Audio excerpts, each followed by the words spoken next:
Assalamualaikum warahmatullahi. Bismillahirrahmanirrahim. Alhamdulillahi rabbil alamin. Nahmaduhu wa nasta'inuhu wa nastaghfiruh. Wa na'udzu billahi min syururi anfusina wa min sayyiati a'malina. May yahdihillahu fala mudhillalah wa may yudlilhu fala hadiyalah. Ashhadu an la ilaha illallah wahdahu la syarika lah wa ashhadu anna Muhammadan abduhu wa rasuluh. Allahumma salli ala Muhammad wa ala ali Muhammad kama sallaita ala Ibrahim wa ala ali Ibrahim innaka Hamidum Majid. Allahumma barik ala Muhammad wa ala ali Muhammad kama barakta ala Ibrahim wa ala ali Ibrahim innaka Hamidum Majid. Rabbi shrah li sadri wa yassir li amri wahlul 'uqdatam min lisani yafqahu qawli, amma ba'. Alhamdulillah, kita bersyukur kepada Allah Subhanahu wa taala tempat kita berkumpul lagi sebiasa pada akhir bulan, Sabtu minggu terakhir, insya-Allah untuk mengambil fiqh ringkas buku Quran dan Sunnah, yang mana kita dan kitab muamalat yang kali terakhir kita bincangkan, kita last kali ambil berkenaan dengan tajuk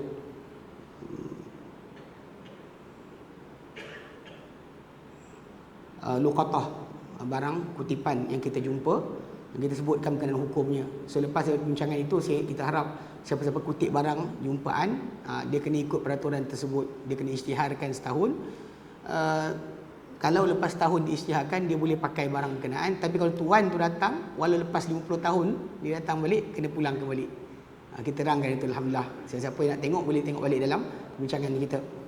Dia kebetulan malam ni kita peringatkan, sebab hari itu kita lupa nak ingatkan, menjelang bulan Syakban, para sahabat Nabi SAW dahulu bila ditanya, isi Nabi bila ditanya tentang puasa Nabi SAW, mereka kata, kana Rasulullah SAW yasumu hatta naqul annahu la yuftiru. Dahulunya Rasulullah SAW akan berpuasa sampai kami kata baginda tak berbuka. Wa yuftiru hatta naqul annahu la yasum. Dan baginda akan tak berpuasa sampai kami kata baginda tak berbuka langsung pada satu bulan berkenaan. Ini sebab giliran mereka jumpa Nabi kadang-kadang berlainan. Ada hari Nabi jumpa ini, mungkin pada kebetulan jumpa isteri ini asyik puasa je, kita jumpa sekian. Jumpa yang ini asyik berbuka. Dan Nabi tak pernah puasa sebulan penuh kecuali Ramadan, dan Nabi banyak berpuasa dalam bulan Syakban. Dan bulan Syakban ni sebenarnya hadis telah datang. Usamah bin Zaid tanya pada Nabi SAW, dia kata, kenapa aku lihat engkau berpuasa dalam bulan Syakban tak macam puasa dalam bulan-bulan lain? Maka Nabi SAW bersabda, Nabi kata, dzaka syahrun yaghfulu anhun nas. Itu adalah bulan yang orang ramai terlupa terhadapnya. Baina Rajab wa Ramadan, antara Rajab dengan Ramadan. Fihi, dalam bulan ni, bulan Syakban ni, turfa'ul a'mal ila rabbil alamin, akan diangkat amalan kepada Tuhan sekalian alam. Fa arju an turfa amali wa ana shaim. Maka aku harap amalanku diangkat dalam keadaan aku berpuasa. Sebenarnya saranan untuk beramal dalam bulan Syakban, banyakkan berpuasa, ini datang dengan hadis yang banyak. Dan kita disuruh berpuasa banyak dalam bulan Syakban yang tadi, tanpa mengkhususkan separuh Syakban atau nisfu Syakban. Yang sering berlaku dalam masyarakat kita akan bergantung dengan satu hadis yang tidak sahih, didhaifkan oleh para ulama, tentang Nabi SAW pergi ke kubur Baqi', mendoakan orang di Baqi'. Dia katakan bahawa benda itu berlaku pada nisfu Syakban. Seperti itu Aisyah radhiyallahu anha tanya Nabi, dan kemudian Nabi kata, ini malam yang Allah Ta'ala turun ke langit dunia, Allah akan mengampunkan semua hamba-hambanya. Tapi masalahnya hadis ini tak sahih. Yang sahihnya adalah setiap malam sebenarnya sepertiga akhir malam Allah Ta'ala turun ke langit dunia. Allah Ta'ala akan seru, tak ada ke siapa-siapa nak minta aku berikan, tak ada ke siapa nak bertaubat aku berikan taubat, tak ada minta ampun aku ampunkan. Ini ada jelas, dan bahkan hadis-hadis yang sahih dalam Bukhari dan Muslim yang menceritakan tentang Nabi mendoakan orang-orang di Baqi' adalah pada bulan Safar, beberapa minggu sebelum wafatnya Nabi SAW, bukan pada bulan Syakban. Dan Nabi SAW mula diperintahkan oleh Allah Ta'ala untuk mendoakan orang-orang di Baqi' keampunan menjelang kewafatan baginda SAW. Dengan sebab tu kita peringatkan, jangan kita memandai-mandai macam Nabi sebut, macam disebut dalam Quran Karim. Allah kata, ya ayyuhalladzina amanu, wahai orang beriman, la tuqaddimu baina yadayillahi wa rasulihi. Hei orang beriman, kamu memandai-mandai di hadapan Allah juga Rasulnya. Dan sebab itu kalau anda kata malam yang kita patut minta ampun Allah Ta'ala sebenarnya tiap-tiap malam. Tiap-tiap malam kita sepatutnya bangun sepertiga akhir malam. Kerana tiap-tiap malam tu Allah Ta'ala akan menyeru, tak ada siapa nak minta aku berikan. Bukan hanya pada malam nisfu Sya'ban yang sekarang orang kita. Dan seterusnya, perbuatan Nabi berpuasa adalah pada siang hari. Nabi akan puasa malam hari. Lepas tu Nabi kata, aku berharap amalanku diangkat dalam keadaan aku berpuasa. Nabi berpuasa siang. Jadi amalan diangkat adalah pada siang hari, bukan pada malam hari. Sebab tu tak ada sebarang saranan daripada sunnah yang sahih tentang amalan-amalan pembacaan Yasin atau sebagainya menjelang malam nisfu Sya'ban. Wallahu a'lam, selingan. Kena ingatkan. Bulan lepas tak ingatkan, bulan ni saya kena ingatkan. Sepatutnya daripada awal bulan Sya'ban banyak berpuasa tu je. Baik. Okey, malam ni kita akan masuk 2 tajuk insya-Allah. Kalau kita habis 2 tajuk malam ni, tajuk kita lepas raya nanti adalah faraid. Siapa nak faraid datang insya-Allah. Kita akan start lepas raya nanti. Tajuk kita Kitabul Faraid, Kitabul Mawarith. Okay. Pada malam ni kita 2 tajuk berkaitan harta, macam mana pengurusan harta dalam Islam untuk wakaf dan hibah. Wakaf dan hibah. Baik. Bab yang ke-22, wakaf. Padanya ada 2 persoalan. Persoalan pertama, makna wakaf dan hukumnya. Makna wakaf adalah kita menahan ain sesuatu benda yang mungkin diambil faedah dengannya dan kekal ia tidak akan luak. Contoh macam gelas ni, kalau dipakai berkali-kali selagi tak pecah, selagi tu dia boleh digunakan, maka ini bagi oleh wakaf. Dan tujuan kita buat ini macam tanah, rumah, apa saja yang benda yang tak boleh mudah rosak. Bahkan kadang-kadang kita banyak orang kita suka wakaf Quran. Wakaf Quran, tapi Quran tu dengan banyak kali dibaca dan dibuka dia akan hancur. Kadang-kadang juga macam kapet, ada orang nak wakafkan. Ni pernah jadi kes dekat Kota Damansara. Bila sebelum daripada Jabatan Agama Islam berikan kapet, daripada Jabatan Agama Islam, orang ramai kutip duit beli kapet. Diorang beli kapet menjelang Ramadan, kapet daripada Jabatan Agama Islam datang. Jadi kapet yang kumpul duit daripada orang ramai kena tanggal. Jadi pihak masjid tanya saya nak buat apa. Saya kata, ini masalah. Sebab tu kadang-kadang sebahagian para ulama lebih kuat menyatakan wakaf ini pada hartanah. Benda yang tak mudah rosak, takkan hilang, dikekal. Itu yang lebih bagus. Tapi kalau kata benda-benda yang boleh pakai dan rosak, maka dia akan hilanglah manfaat dia bila benda tersebut dialihkan. Jadi saya kata untuk menyedapkan hati orang yang mendermakan duit untuk kapet tersebut, saya kata kalau boleh jual pada tempat lain, dapat duit tadi, cari untuk beli barang kekal bagi masjid. Cari untuk beri barang kekal bagi masjid. Supaya menggantikan wakaf mereka. Mereka wakaf duit untuk beli kapet, tiba-tiba kena tanggal. Bila Jabatan Agama Islam letak kapet, habis tanggal habis. Marahlah dia orang. Tapi realiti dia, ini benda-benda yang berlaku. Bila kita wakaf benda, rak kasut, dengan datang hujan, panas dan sebagainya, dia akan berkarat, hancur. Bahkan kadang wakafkan kereta pun dengan makin masa penggunaan dia akan rosak dan hancur. Tapi kalau dia kata hartanah, bangunan, tanah dan sebagainya, dia boleh bersifat kekal. Unless Allah Ta'ala jadikan tanah runtuh, bumi tenggelam, tak boleh buat apalah.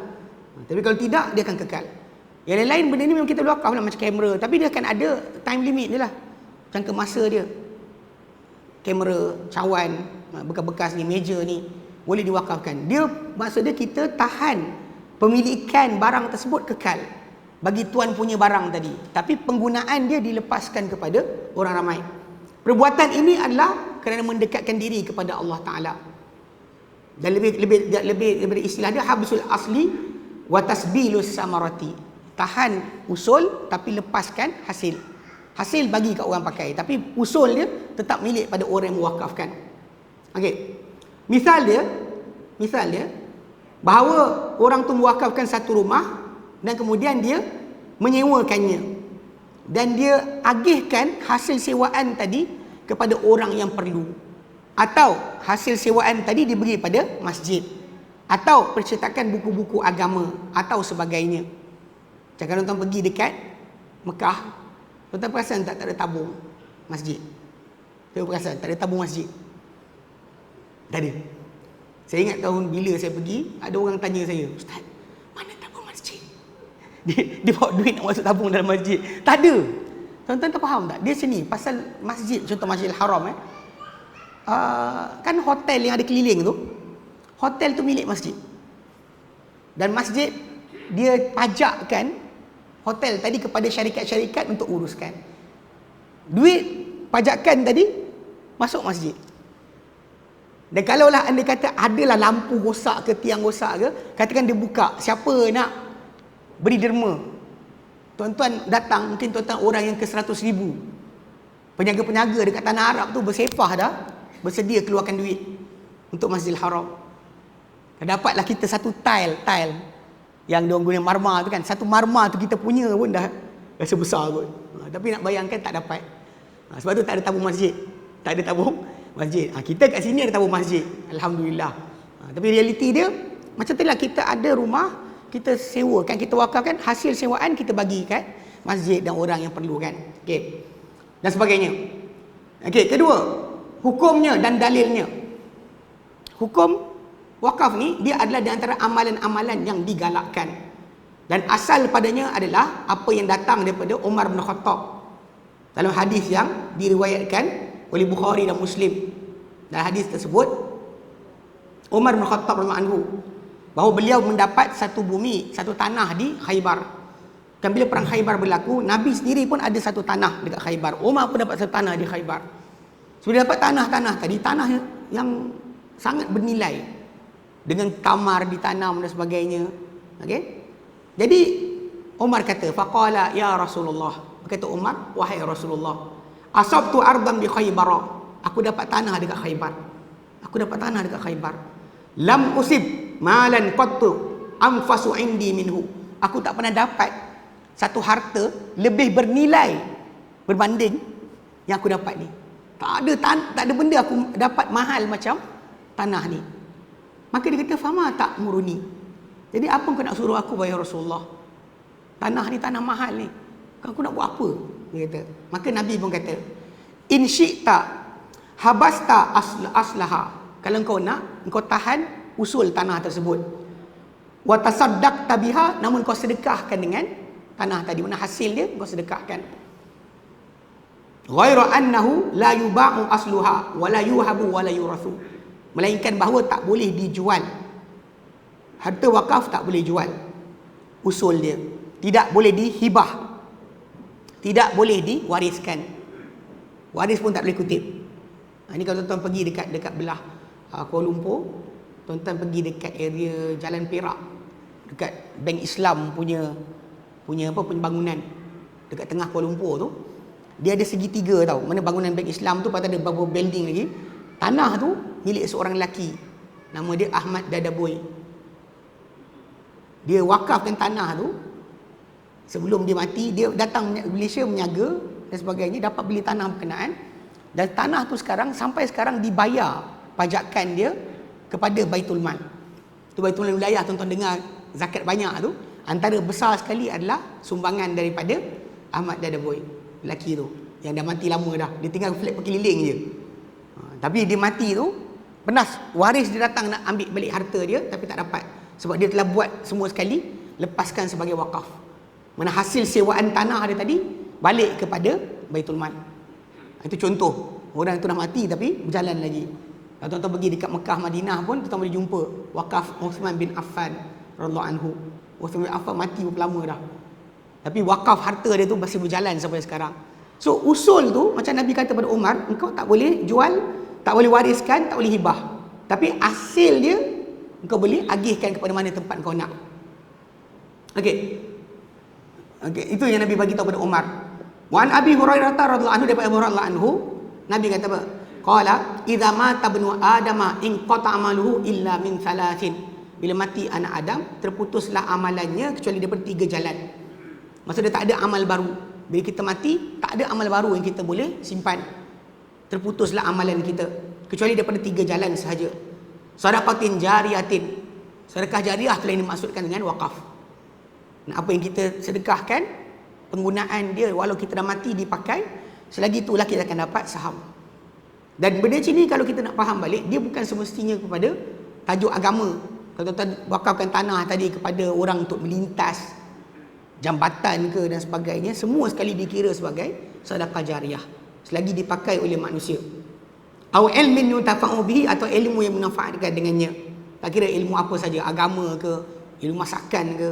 Saya tahu, saya dengar cerita orang perempuan kedekut, kalau ada resipi masakan tak bagi kat orang. Kenapa tak tahu? Dia kata takut orang tu menyaga. Awak tak menyaga, bagilah orang tu menyaga. Bismillah. Kurang-kurang orang tu masak, keluarga dia happy. Jadi kasih sayang, awak puncanya. Tapi kedekut sangat. Ni resipi turun-temurun. Apa sahaja yang kita boleh ajar kepada orang, ajar kebaikan. Macam kita asatizah, ustaz mengajar, ini satu part. Tapi semua sekali, apa manfaat? Ilmu yang tafa'u bihi. Itu yang kedua. Lepas tu yang ketiga, awal dan solehin yad'ulah, atau anak yang soleh mendoakannya. Maksudnya anak yang soleh tadi, yang baik tadi, yang mendoakannya, dia adalah jalan baru untuk mak bapak dapat pahala. Dia bukan perlu anak tu kata, ya Allah berilah pada mak bapak aku. Tak payah. Sebab anak kita tu seperti benih pokok. Kalau tuan-tuan ambil benih pokok, tuan-tuan tanam, pokok tu membesar, keluar buah, manusia makan, binatang makan, burung makan. Ada burung buat sarang di atas pokok tadi, ada orang berteduh bawah pokok berkenaan, ulat makan daun dia. Semua kita dapat saham. Kebaikan apa kita buat. Anak kita tu benih kita. Bila kita tinggalkan dunia ni, dia patut menjadi sebab untuk kita dapat saham macam pokok yang kita tanam. Tapi syarat dia satu, yad'ulah, yang anak tadi mendoakannya. Ini penting. Bahkan dalam hadis yang lain, Musnad Ahmad, Nabi SAW menyatakan bagaimana seorang lelaki nanti masuk dalam syurga, dia dapat syurga lebih daripada apa dia dapat. Lebih daripada apa dia dapat. Kita sendiri secara peribadi, kita tahu amal kita banyak mana, solat kita banyak mana, zikir kita banyak mana. Sekali lelaki ni, dia fahamlah amal banyak mana. Dia tengok syurga dia dapat hebat sangat. Lalu dia kata, ya Rabb, anna li hadha. Dia kata, wahai Tuhan, aku dapat mana ni? Mana dapat ni? Maka Allah Ta'ala jawab kepada dia, bistighfari waladika laka, dengan sebab minta ampunnya anak engkau untuk engkau. Mana anak tu minta ampun, ranking mak bapak dan syurga tu naik. Tak payah upah orang, tak payah panggil orang baca Quran, tak payah suruh orang tunggu kat kubur. Anak minta ampun, mak bapak akan naik tahap di syurga nanti. Tapi benda ni yang kadang-kadang yang sunnah Nabi ni dilupakan, didatangkan dengan amalan yang lain. Tapi ini tiga Jadi yang pertama tu sedekah jariah, itulah tajuk yang kita bincangkan, itu wakaf.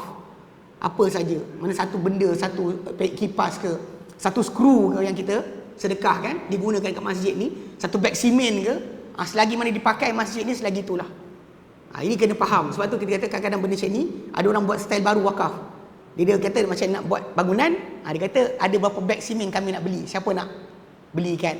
So dia beli, bayar pergi duit, dia beli beg simen, bancuh, jadi bangunan. Maka anda dapatlah sedekah jariah. Tu kena faham kedudukan ni. Okay? Baik. Maka dimaksudkan dengan sedekah jariah adalah wakaf. Jadi Umar bin Khattab, dia terima Nabi SAW punya saranan. Dia tahan asal tanah dia, tapi dia punya hasil dibagi pada orang miskin, orang susah, anak yatim dan sebagainya. Jadi hasil kebun bagi, tapi asal tanah kekal milik orang berkenaan. Baik, dia kata persoalan kedua, hukum-hukum berkaitan dengan wakaf. Berkaitan dengan wakaf, hukum-hukum yang berikut. Pertama, hendaklah orang yang mewakafkan itu mempunyai keharusan untuk bertindak. Maksudkan dalam tindak, tapi bila dia nak wakafkan sesuatu, dia mesti berakal, baligh, merdeka dan cerdik. Kalau hilang salah satu syarat tadi, dia tak boleh. Contoh katakanlah dia seorang yang tak ada akal, gila, tak sah. Penjaga dia yang kena uruskan, tak boleh. Kemudian kedua, ataupun dia kata tak balik, kanak-kanak wakaf, tak jalan.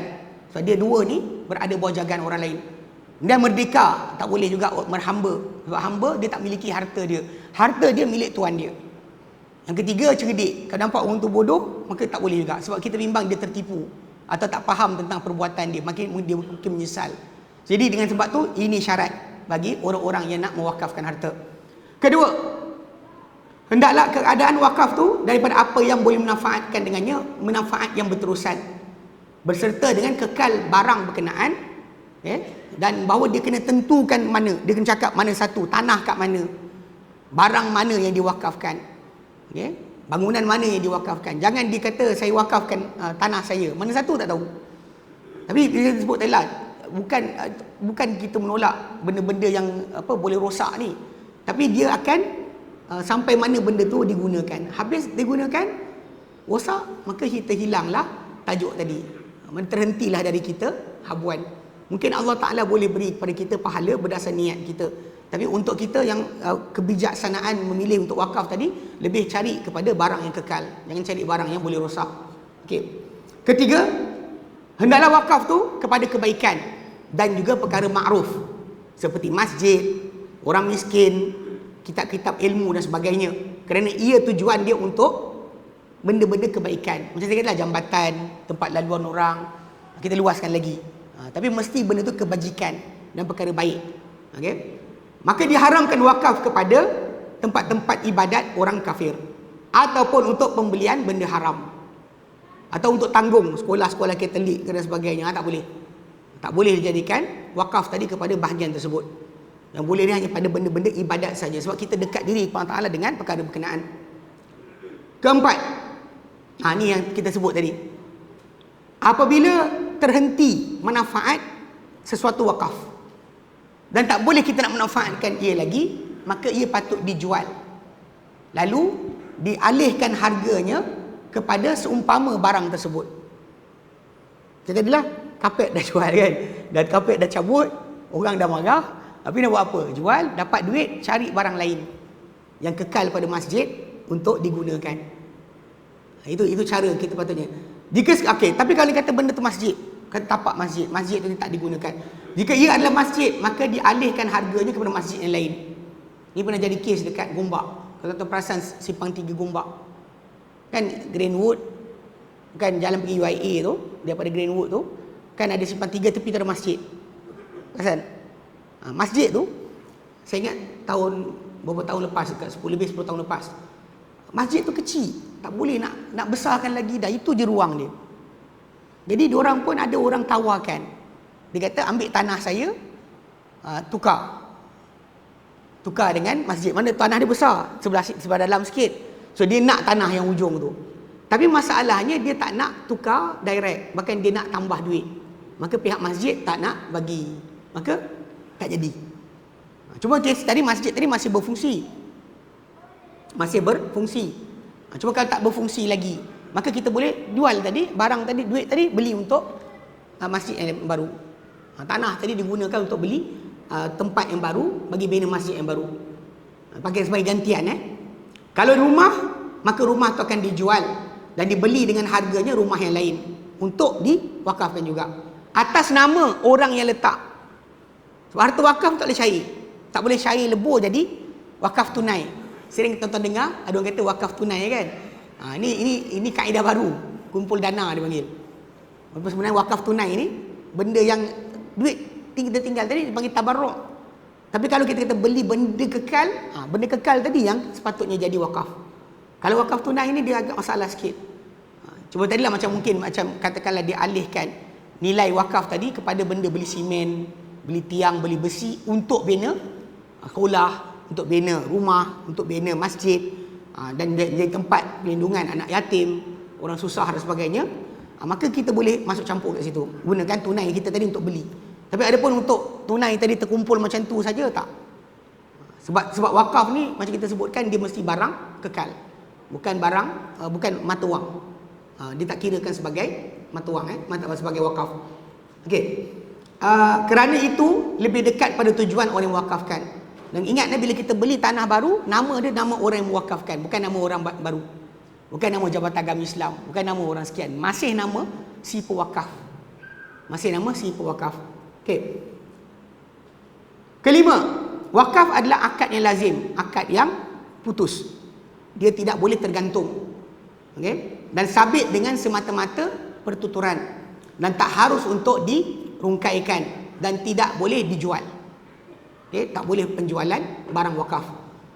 Keenam, hendaklah barang yang diwakafkan tadi ditetapkan, maka tak sah pewakafan tanpa sebut mana satu. Saya wakafkan kereta saya, mana satu? Awak ada 3 kereta, sebut mana satu. Awak ada rumah, saya wakaf rumah saya, mana satu? Kalau dia kata dia satu rumah je tak apa, kalau dia ada banyak rumah, maka kena tentukan mana satu. Dia takkan sah kecuali dengan penentuan. Ketujuh, hendaklah wakaf tadi terlaksana. Maka tak boleh wakaf yang tergantung. Contoh saya wakaf benda sekian kalau. Ayat macam tu tak boleh. Ni kena ayat yang putus.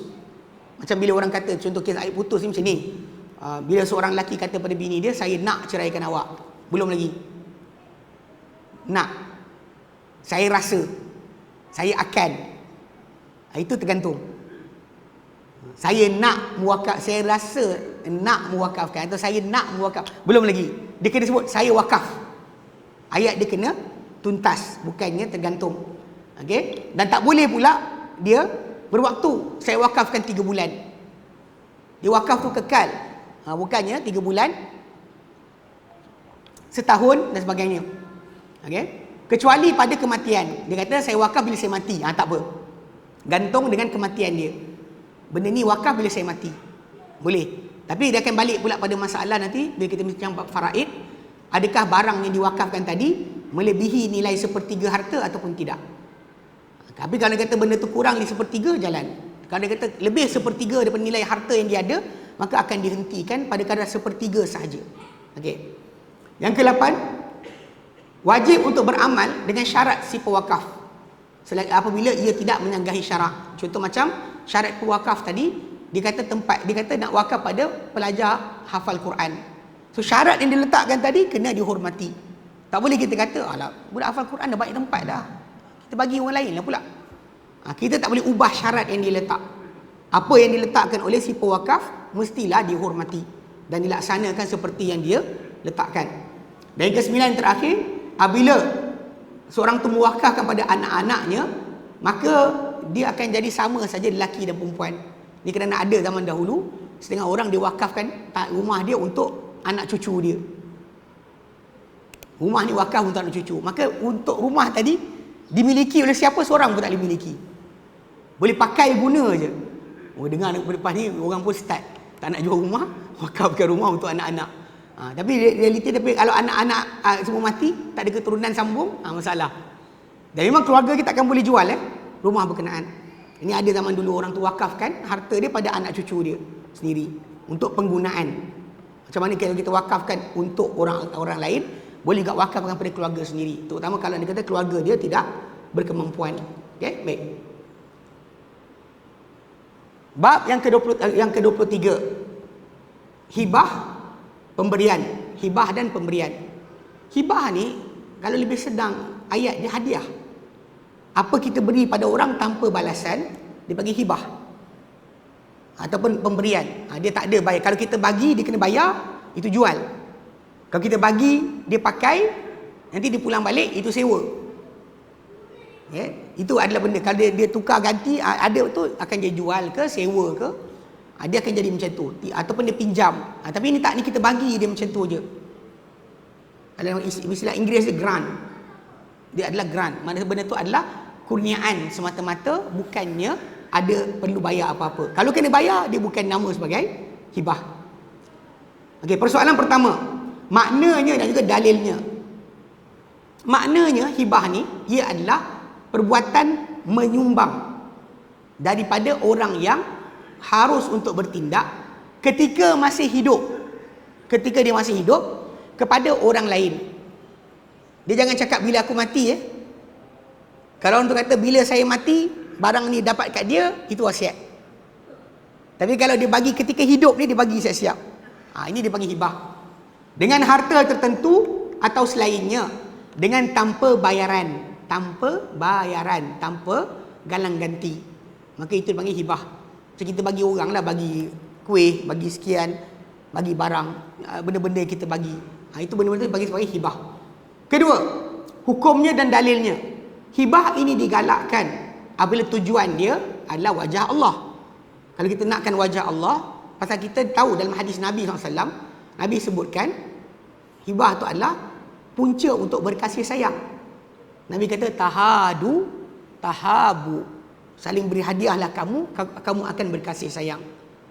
Ini cara yang paling baik sebenarnya kalau kita dengan jiran ke, payah nak berbaik. Cuba start bagi dia makanan. Bagi dia kuih, bagi dia sekian, tengok apa jadi.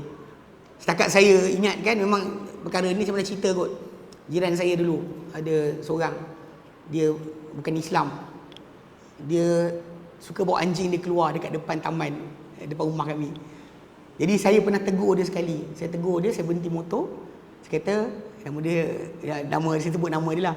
Saya kata dengan dia, "You tak boleh bawa anjing kat sini." Saya kata, "Nanti anjing dalam taman tak boleh lepaskan anjing macam tu." Dia kata saya kutip dia kutip tai. Najis anjing tu dikutip. Dia kata saya kutip saya kata air kencing awak tak kutip. Air kencing awak tak kutip, saya kata. Dia diam. Saya kata hormat orang, nanti orang hormat awak balik. Dia rupanya semenjak hari berkenaan dia menyampah saya, Allah alam. Saya tak tahu dia menyampah tu, melainkan bila zaman PKP dia pergi dia ada kebun. Jadi balik dari kebun dekat Pahang, dia bawa buah. Saya pergi rumah jiran saya. Mana rumah saya, rumah jiran, rumah dia. Saya duduk lepak dengan rumah jiran ni. Waktu tu anak kita orang mandi kat kolam swimming pool, pool yang kita buka kan, isi air. So tengah main-main kat situ. Dia bawa sebesen buah bagi kat jiran tu, tak tengok muka saya pun. Saya macam menyampah sungguh dengan aku. Dia memang tak senyum dah lepas itu dengan saya. Tapi ketika raya haji, raya puasa sekali tu, kita tak boleh keluar lagi kan, zaman PKP tahun 2021 kot. Jadi saya bagi kat rumah dia air jelly. Bukan mahal sangat pun, RM3 macam tu. Saya bagi setiap jiran rumah kan, bagi rumah dia sekali. Lepas tu dia datang balik daripada kebun dia kali ke berapa, bagi spesial pula buah kat saya. Semenjak hari berkenaan dia tak marah kat saya dia. Boleh senyum, cakap, tegur. Kadang-kadang benda ni kita bagi hadiah ni, dia boleh menghilangkan akan kebencian yang ada pada jiran kita terhadap kita. Wallahu a'lam. Tapi realiti dia benda tu memang jadilah. Memang terjadi. Saya perhatikan macam Nabi sebutkan, betul. Saling beri hadiah kamu akan berkasih sayang. Okay, tapi kena ingat, bila kita sebut hibah ni, tujuan dia untuk wajah Allah Ta'ala. Seperti hibah ni tadi, seperti untuk seorang yang soleh, orang yang baik, kita sedekah kat dia makanan dan sebagainya. Atau seorang fakir, ataupun untuk hubungkan silaturahim dengan keluarga kita sendiri, kakak kita, adik kita, abang kita, makcik kita. Kita bagi makanan dekat dia, bagi beli barang untuk dia. Itu memang digalakkan dalam agama.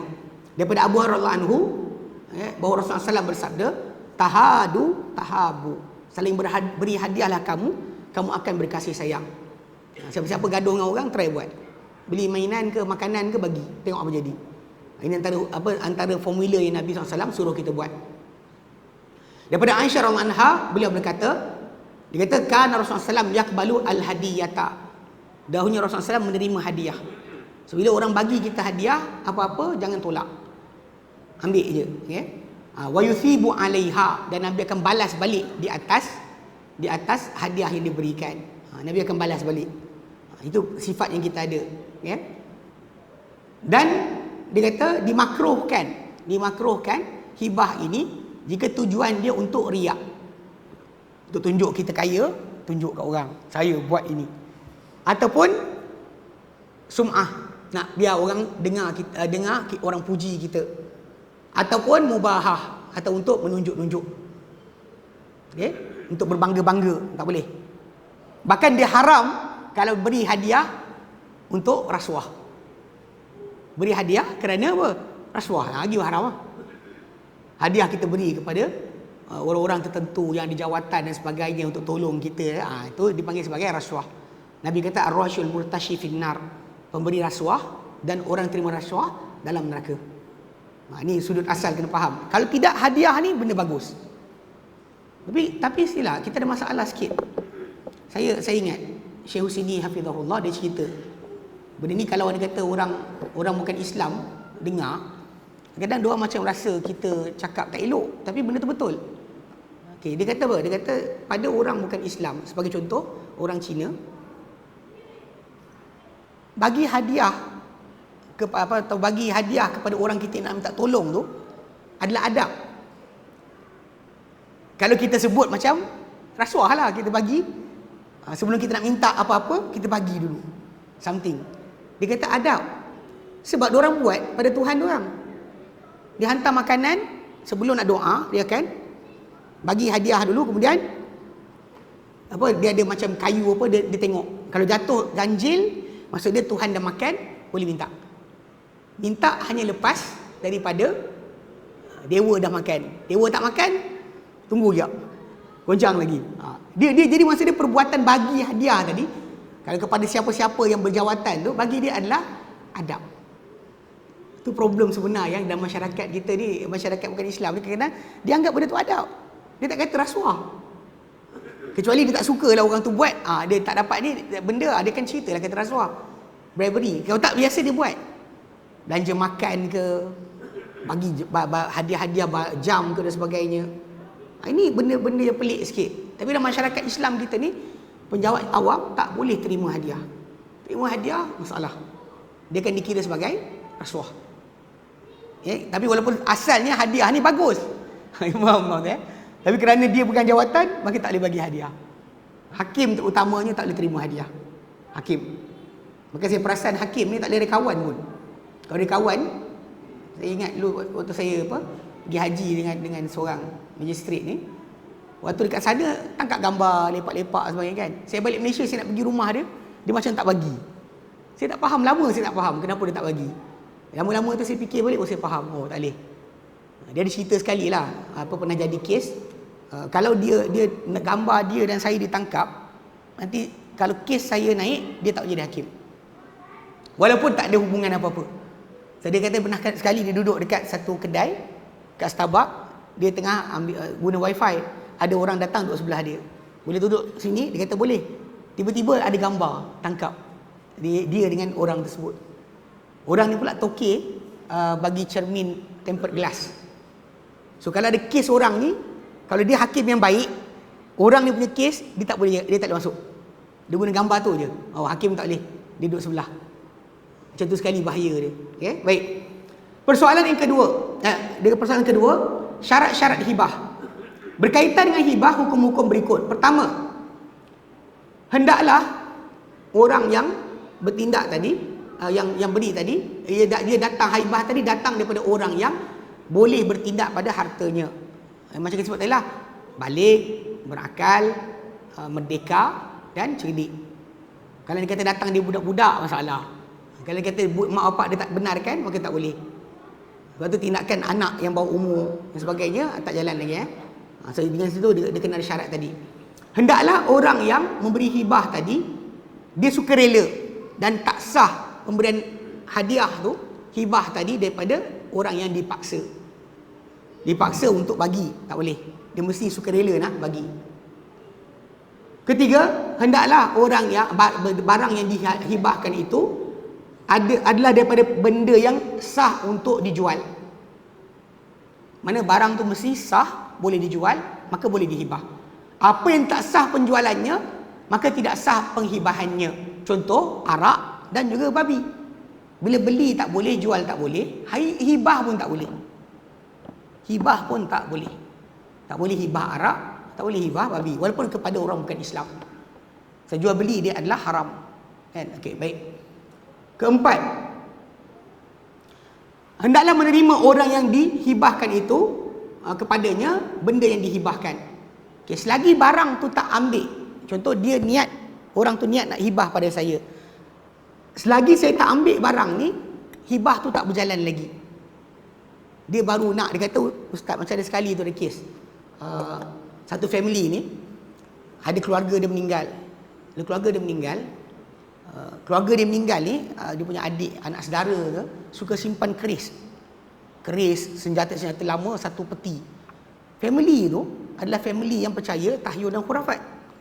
Maka diorang takut nak buka peti tersebut. So dalam kalangan family tu, dia kata, apa kata kita bagi kat ustaz? Kita bagi ustaz lah, kita setuju bagi kat ustaz. Dia suruh saya ambil, saya tak pergi ambil. Sampailah sekali tu, salah seorang anak saudara dia yang lain ambil jual. Ambil dan jual. Lepas tu diorang kata, minta maaf lah ustaz, anak saudara kami dah jual. Dia kata, tak apa, selagi saya tak ambil, selagi tu barang tu belum jadi milik saya. Kalau saya dah ambil, dah pindah milik. Selagi dia cuma cakap, kami dah bagi pada ustaz, saya tak ambil, dia belum jadi barang saya. Okay? Baru kata walaupun dah janji tak, dah ambil belum?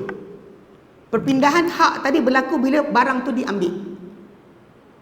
Selagi tak ambil, tinggal. Ada orang kata, ustaz pergi ambil lah dekat meja penceramah, dekat Masjid Husin tu, cawan tu saya punya, saya bagi ustaz. Selagi saya tak ambil cawan ni, selagi tu saya tak dapat pemilikan. Okey, bagi azan dulu lah. Lepas tu kemudian kita sambung balik sikit lagi. Nak habis kan? Wallahu a'lam. La ilaha illallah wahdahu la syarikalah. Okey, baik. Dia kata kerana dia haruslah menerima orang yang benda yang dihibahkan tadi, orang yang dihibah kepadanya benda yang dihibahkan. Kerana hibah ni adalah akad pemilikan, maka perlu pada ijab dan qabul. Dia kata terima. Dia terima, orang tu bagi, dia terima. Kan ada sebutan. Tapi masalah berlaku kena ambil. Tak ambil, tak jalan lagi. Baik. Kelima, hendaklah hibah tadi dia keadaan yang berterusan. Maka tidak sah hibah yang berwaktu. Contoh orang tu kata, aku hibah kepada engkau benda ini sebulan, atau aku hibah benda ini kepada engkau setahun. Kerana hibah ini akad pemilikan, maka tak sah ia sekadar waktu tertentu. Ini kena faham. Hibah ni dia kepemilikan. Bila kita bagi pada orang tu, itu hak dia untuk buat apa. Bila orang tu kata, saya aku bagi engkau dengan ini, tak boleh.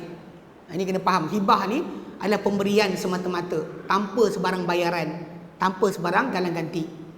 Keenam, hendaklah hibah tu tanpa sebarang galang ganti, kerana ia adalah sumbangan yang semata-mata sumbangan, tidak ada pembayaran semula. Okay. Persoalan ketiga, sebahagian hukum-hukum berkaitan dengan hibah atau pemberian hadiah kepada orang. Berkait dengan hibah, hukum-hukum yang berikut. Pertama, menjadi lazim hibah itu apabila diambil barang yang dihibah tadi, orang yang dihibah tadi kepadanya barang yang dihibah berkenaan diambil, maka terlaksanalah. Dan tak boleh untuk orang yang menghibah patah balik pada apa yang dia dah hibah. Kerana sabda baginda SAW, al-aidu fi hibatihi kal kalbi yaqi'u thumma ya'udu fi qai'ihi. Orang yang patah balik kepada hibahnya, pemberiannya, adalah seperti anjing yang muntah kemudian makan balik, jilat balik muntahnya. Okay. Ini semua tak boleh. Bila kita dah hibah, putus. Okay, jalan. Dia dah dapat, habis. Okay. Melainkan apabila yang menghibah tu adalah bapa. Kalau bapa bagi hadiah pada anak, dia boleh patah balik. Kerana milik bapa tersebut untuk patah balik pada apa dia hibah kepada anaknya.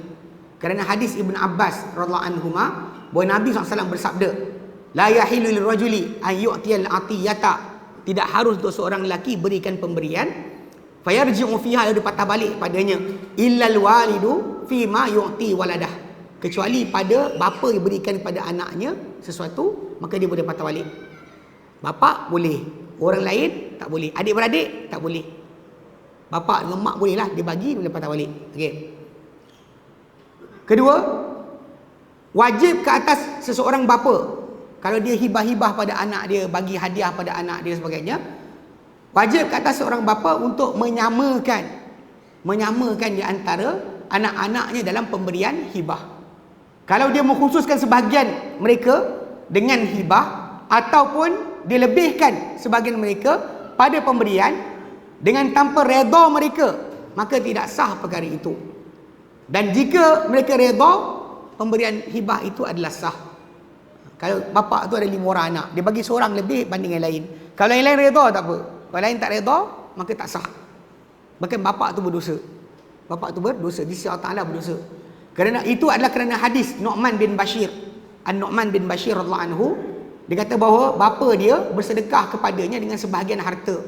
Dia mak dia kata nak bagi anak dia harta, suruh Nabi jadi saksi. So Nabi SAW sabda kepada dia bila dia kata nak bagi anak dia, Nabi kata apa? Adakah engkau ada anak lain? Dia kata ada. Adakah setiap anak engkau berikan seumpama engkau beri anak engkau yang ini? Dia kata tidak. Nabi kata, takwalah engkau kepada Allah. Wa'dilu baina auladikum. Hendaklah kamu semua bertakwa pada Allah dan berlaku adillah kepada anak-anak kalian. Memang betul kadang-kadang anak-anak kita ni ada yang rapat, lebih mudah dengar cakap, yang kita sayang lebih daripada yang lain. Memang tak boleh elak. Macam mana bumi ni tidak rata, sayang kita pun tak sama. Yang taat mesti kita lebih sayang, yang suka melawan mesti kita menyampah. Tapi dalam pemberian tak boleh lebihkan. Ini kena faham. Dan Nabi SAW tak benarkan. Dalam satu riwayat Nabi kata, la tushhidni ala jurin, dan kau saksikan aku pada kezaliman. Aku tak setuju, Nabi kata. Okay. Jadi kena berlaku adil antara anak-anak kita bila kita berikan. Ketiga, apabila melebihkan seorang bapa ketika sakit matinya. Sakit dia nak mati, dia pun lebihkan di antara anaknya. Ya, dia lebihkan seorang, atau dia khususkan seseorang dengan pemberian tapi tak bagi yang lain. Tidak sah pemberian tersebut kecuali dibolehkan itu oleh semua waris-waris yang lain. Kalau waris lain setuju, tak apa. Kalau tidak, tak boleh. Keempat, sah untuk hibah yang tergantung. Maksud tergantung tadi, sebagai contoh orang tu berkata, kalau orang musafir tu sampai, atau kalau hujan turun, aku hibahkan engkau benda ini. Kita boleh buatnya tu.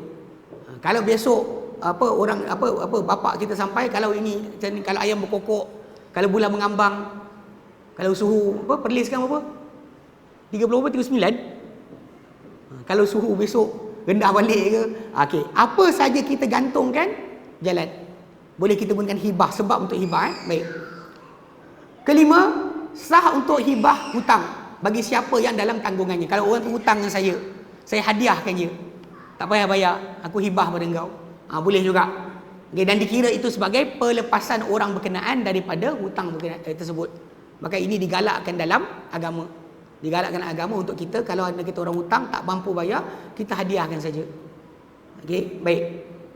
Keenam, tidak harus menolak hibah dan juga hadiah. Kalau orang bagi kita hibah atau hadiah, tidak patut kita menolak, sekalipun ia sedikit.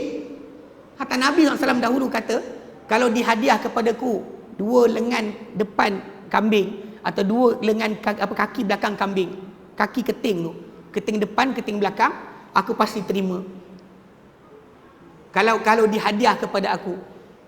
Kalau aku diajak kepada makan keting kambing depan atau belakang, aku akan datang. Ini dalam Islam kita tak patut menolak. Kadang-kadang ada orang tu tak nak lah kan. Itu tak elok sebenarnya, tak bagus. Dan digalakkan kita untuk membalas balik ke atasnya atau doakan kebaikan pada orang tersebut. Kerana perbuatan baginda SAW daripada Aisyah radhiyallahu anha, beliau berkata, kana Rasulullah SAW yaqbalu al-hadiyata. Dahulunya Rasulullah SAW menerima hadiah, wa yuthibu 'alaiha, dan mendoakan pahala di atas pemberian tersebut. Mengharapkan pahala untuk orang berkenaan dapat kerana beri hadiah kepada dia. Baik, alhamdulillah, kita habis kat situ. InsyaAllah nanti lepas raya kita akan bincang kitab mawaris, wasiat dan juga pembebasan. So kita akan bincangkan nanti tentang faraid lah. Sesiapa yang rajin nak datang belajar faraid, datang insyaAllah. Kita akan mulakan nanti lepas raya. Baik, wallahu a'lam. Wa sallallahu ala Muhammadin wa sallam, alhamdulillahirabbil alamin. Subhanakallahumma wa bihamdika asyhadu an la ilaha illa anta astaghfiruka wa atubu ilaik. Assalamualaikum warahmatullahi wabarakatuh.